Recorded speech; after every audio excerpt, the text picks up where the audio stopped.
pjnet.tv. It is 9 p.m. East Coast time here in the United States. It is a Monday evening. We're starting a brand new week with a brand new first-time guest who has got quite a story to tell.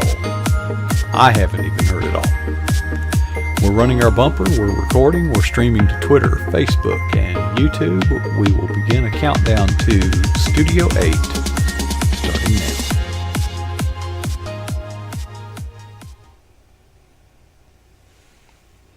Well, good evening. Welcome. This is pjnet.tv. I'm your host, Coach Prasick. Great to be with you. Thank you, those of you who have joined us. A special thank you to those who joined us in the pjnet.tv chat room. If that's not where you're at, we're glad you're watching wherever you're watching.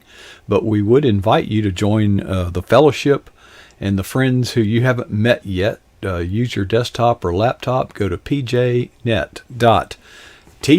Click that first button, video and live chat. Live video and chat, whatever that first button is, click that one.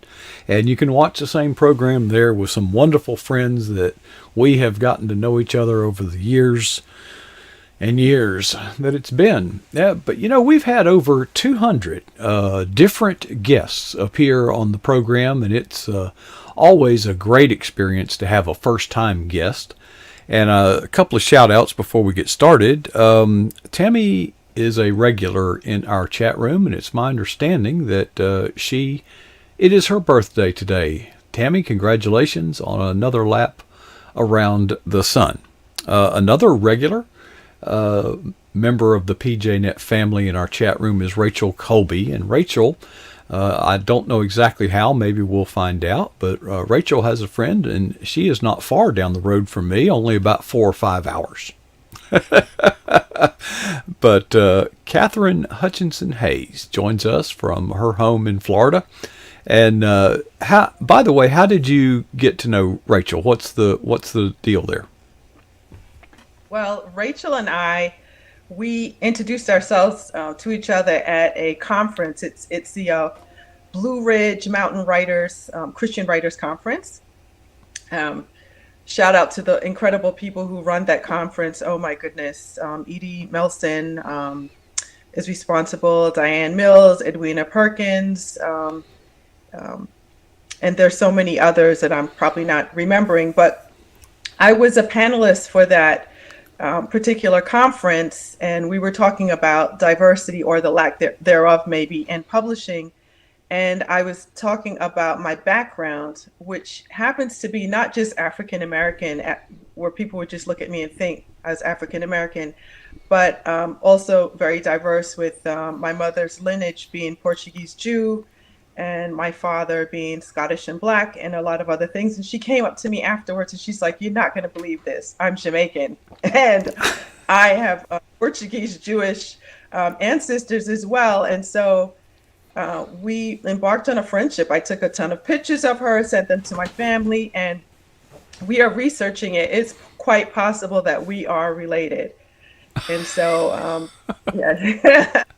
And she's a fellow writer like me, and we have a ton in common. So thank you, Rachel. A shout out to Rachel, and a big thank you.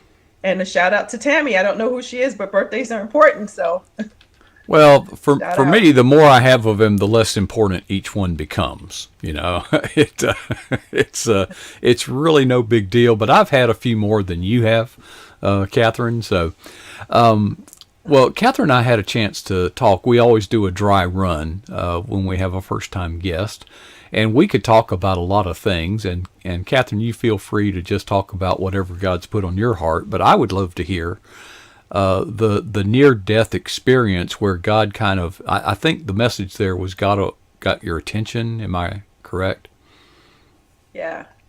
Yeah, God just has, I was sharing with you, Mark, that I've been a Christian since 12. I gave my heart to Christ at 12 years old at a convention, you know, and I never looked back. But there are times where we're kind of just fumbling in the dark when we're following Christ. And I don't know that sometimes our lives are all that it could be, and just living a full out sprint for God, to glorify Him, and to make Him known to others.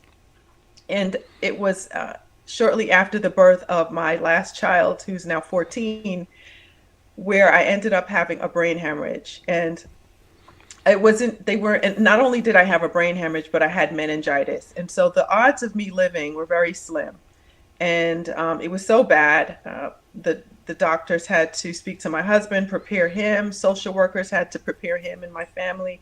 And even the social workers had to talk to my children because they really didn't believe I was going to make it. And when people would ask me, what did you need? I would just say, just pray. And all I could remember was Psalm 91. Just please pray Psalm 91 over my life. Just believe, believe with me that I will survive this. And it is nothing short of a miracle. My recovery, it would take too long to go into it.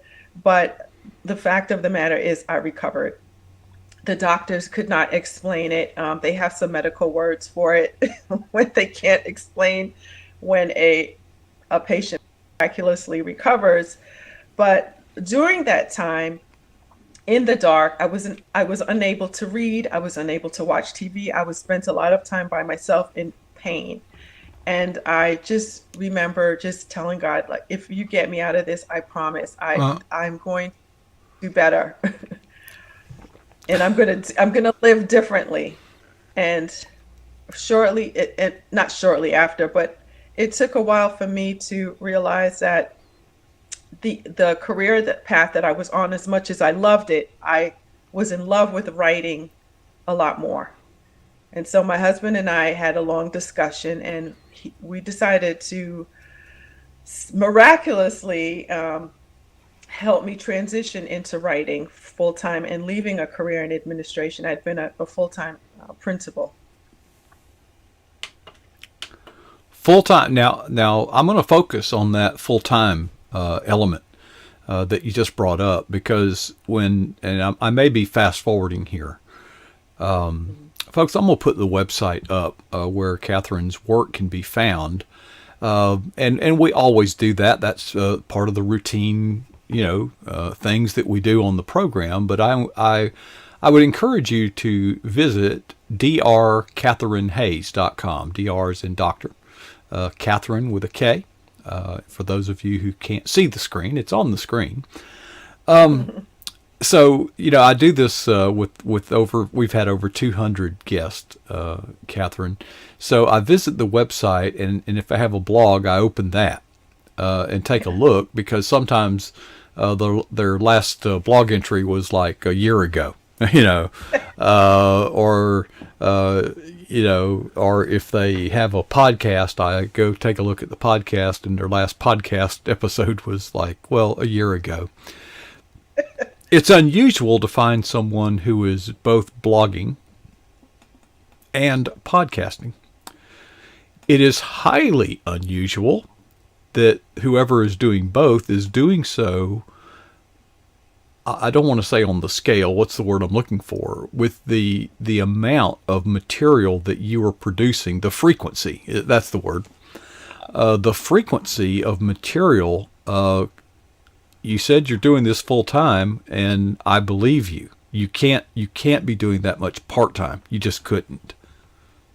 No. Oh my goodness. No, you and I talked about how much work, even in a short episode of a podcast, and God bless you for what you're doing, because I know it's tons of work behind the scenes.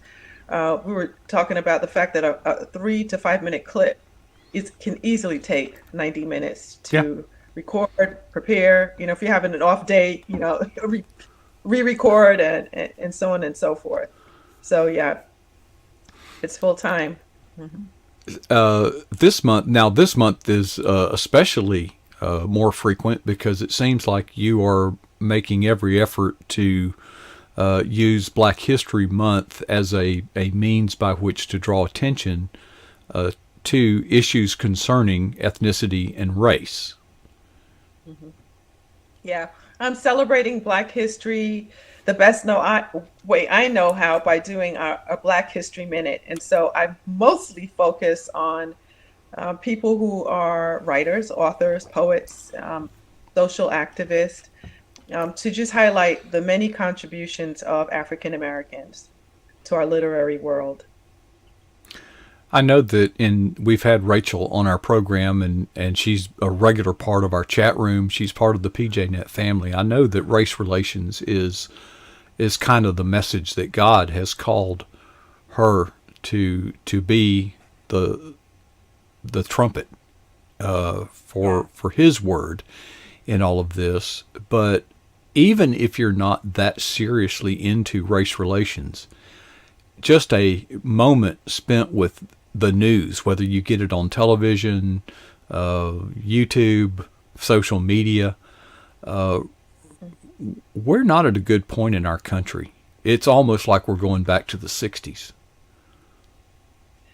Yeah, that is something that she and I talked about. And being Jamaican, a lot of people don't know this, but Jamaicans identify themselves Jamaican first, and so it's they don't talk a whole lot about race. It's mostly class, to be honest. And I'm not saying Mhm. that there aren't ever racial issues, but it's how I was raised, and it was a lot of freedom in that because we're never taught to think of ourselves as white or black or Chinese or whatever it is. It was more you're a human being. Actually, you're a Christian first, and then you're out of many, one people, and that's the coat of arms for Jamaica. But it's sort of the way that we were raised. That it's not about the exterior. It's what's in your heart. And so, yes, these times are disappointing. It's sad when I speak to people like my mother-in-law. My mother-in-law had my husband very late in life, and my mother-in-law is in her 90s. Mhm. She lived through the civil rights movement.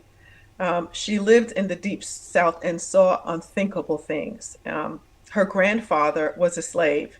And when she talks about what she saw in the civil rights movement to now, she said, at least even with the horrible things that were happening, there was such a feeling of hope. And there was hope. Right. But now we're like turning the clock back and it feels hopeless. And so that's interesting to hear her say that. Well, I think you're right. I think that that we, all of us, have come to the point where we realize that we need to get along, and that we aren't essentially different except for skin tone, and the hope that was there. And in many ways, I was watching a video. PragerU was pointing out the gains that have been made. Mm, Misogyny, the rate of interracial marriages back in the 60s was below 1%.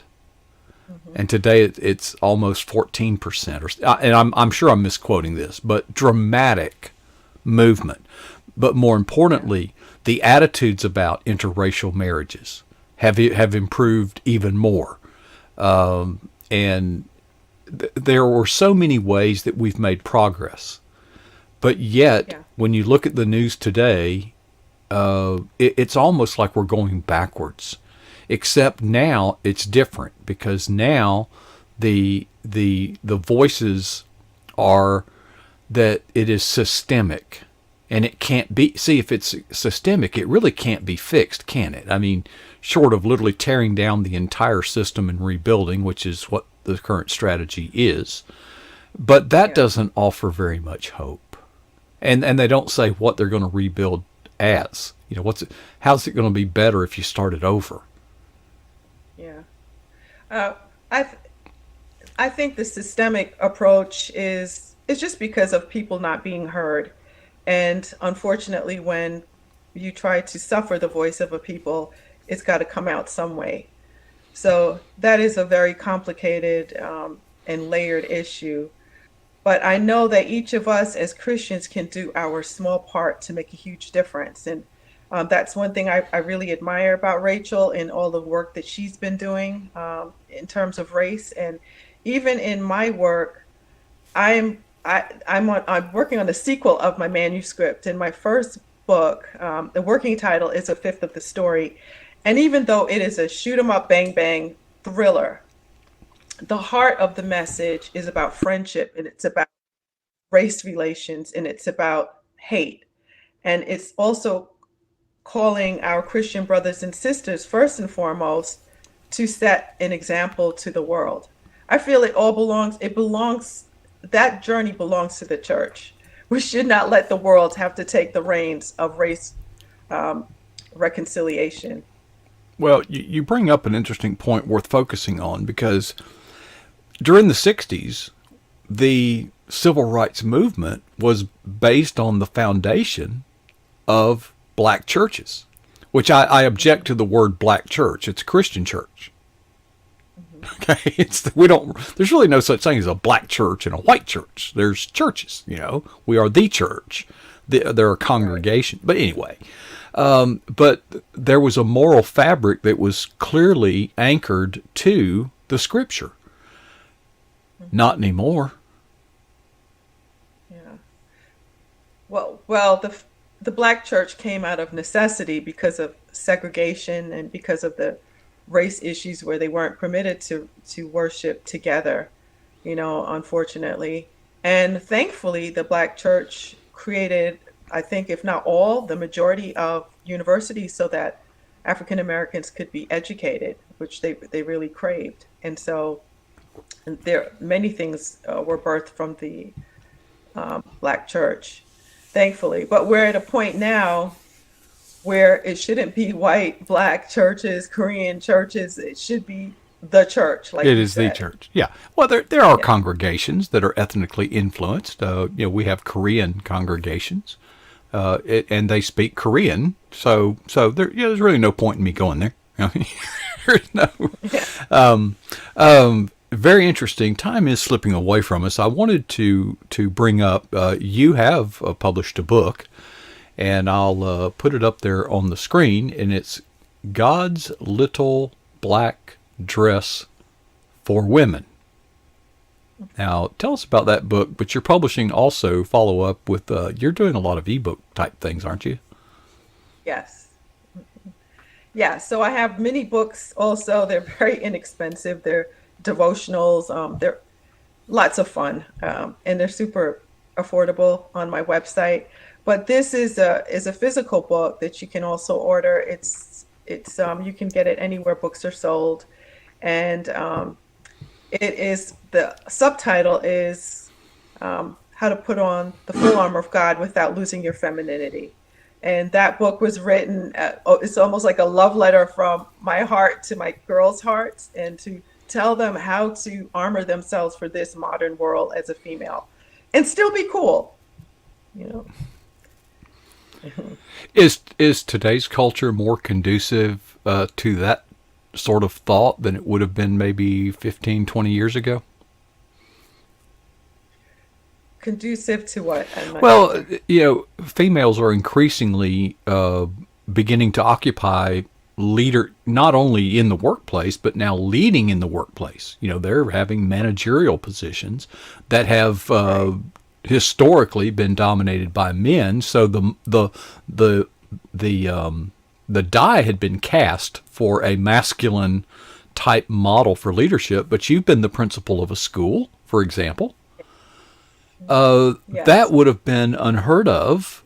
And so now women are emboldened in many ways with new opportunities, but at the same time, how does one maintain femininity and those characteristics that we typically think of as female Right. in assuming leadership and authority where you are charged with the exercise of power, which has not been a traditional role for women until recent times.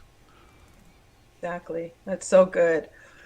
Right. So I guess what I was concerned about was my girls trying to fit being a female, a woman, grasping their femininity and learning it from the world's standpoint. And I wanted them to see it as something coming from the Bible, which is so much more important. And taking that Proverbs 31 woman and just kind of stripping it down, looking at the armor and stripping it down, because I would talk about the armor and they're like, that doesn't mean anything to me. It just sounds masculine. I know. So, yeah.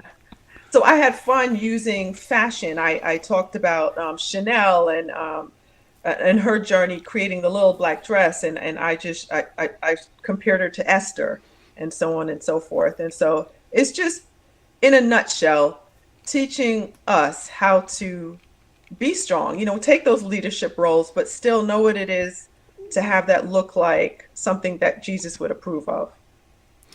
Well, if you have reconciled Proverbs 31 and the full armor found in Ephesians 6, I would be interested, because the two seem to be, well, polar opposites.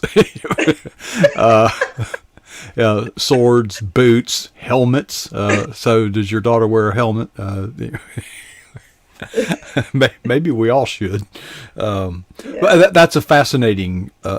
That when you tackled that one, you took on quite a bit, and if you can laugh about it today, that would indicate that you found a way to not only do it but enjoy doing it. And I applaud you for doing it. That'd be a tough assignment, if you were given that. So, but God gives people like you tough assignments, and so we're almost out of time. Katherine, what's next? What's on your wish list? What's on your bucket list? What if we had you back in a year from now, what would we be talking about? Well, we'd be talking about the podcast. I run a podcast called Murder, Mystery, and Mayhem Laced with Morality. I would love to have you on, Mark. Oh my goodness, you'd be such an asset. But it is a place where I love to hang out with authors and experts in the field. And we talk all things writing, publishing. For myself, as a thriller writer, I also have fun things like detectives. We talk about autopsies. We talk about all kinds of incredible things that help us as authors make our writing authentic. But I would also hopefully be talking about my novel being released and picked up. I'm still shopping an agent and a publisher for my first manuscript. I'm confident I will. But those are the things that I would love to be talking about in a year. That is marvelous. Well, we're actually working on something. I haven't even shared too much with my PJNet family, but folks, as always, look for an announcement in about 3 weeks. I have been up around the clock working on something, but folks, I do encourage you to go to Dr. as in Dr. Katherine Hayes, Katherine with a K.com. Check out those podcasts. You've got a bunch of them, little short ones for Black History Month, but normally you go about, 30 minutes or so? About, yeah. Mm-hmm. Yeah. Well, if you can get Rachel to go for 38 minutes, that's pretty good. Her interview was fantastic. Yeah, she's very knowledgeable and an expert in the interview process. Yeah. She's all heart, and we love her, but folks, we encourage you to go. Katherine, listen, I'm sorry we're out of time, but thanks for sharing your story. I know we didn't get to everything we could have, but you know what? We can do this again, and I hope that we have that opportunity. And folks, in the meantime, get to know Dr. Katherine Hutchinson-Hayes at her website and here on PJNet and anywhere else that she can be found. But Katherine, thanks for sharing with us tonight. We've enjoyed the visit. And thank you for having me. I really appreciate the opportunity. Glad to do it. All right. Well, folks, I wish we wouldn't have run out of time. That's one of those ones that, she's got a lot to say. She's got a story, and then we only had a few minutes. So, well, as good as that was, it's not over. Don't leave. Don't touch that dial. Okay. Casper Stockham joins us on Monday evenings at the bottom of the hour. That's 9:30 Eastern Time, and he'll be here tonight. And before he gets here, I've got to make a few changes. And I would, while I'm doing that, would you do this? It's just a little quiz. Answer 2 questions to yourself. What is the boldest thing that you have ever done for Jesus Christ? The second question is, how long ago was that when you did it? Now, whatever your answers are to those 2 questions, I hope that, you won't be satisfied with them.